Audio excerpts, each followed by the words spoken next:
When Sandy was doing the laundry, she insisted upon 3 stacks.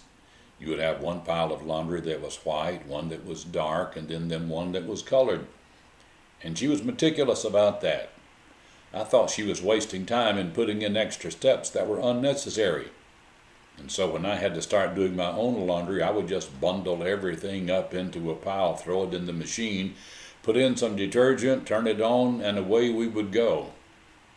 But then I began to notice that my undershirts were no longer as white as they once were.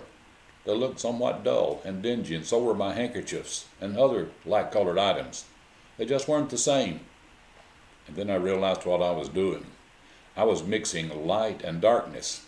It just doesn't work. The light will become darker, and the darker will just go on being dark. That's the way it is with our life in Christ. If we start trying to mix the light and the dark, we'll wind up that we're getting dull and dingy, and we aren't quite as bright and shiny as we once were. Jesus says you can't do that. That light and darkness have no fellowship with each other, that one will overcome the other.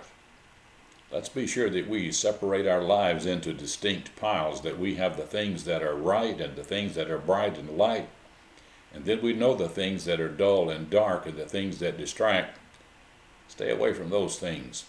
Otherwise, our life too will become dull and dingy and not very attractive. Thanks for watching Don Howell, today's Light and Love from Liberty.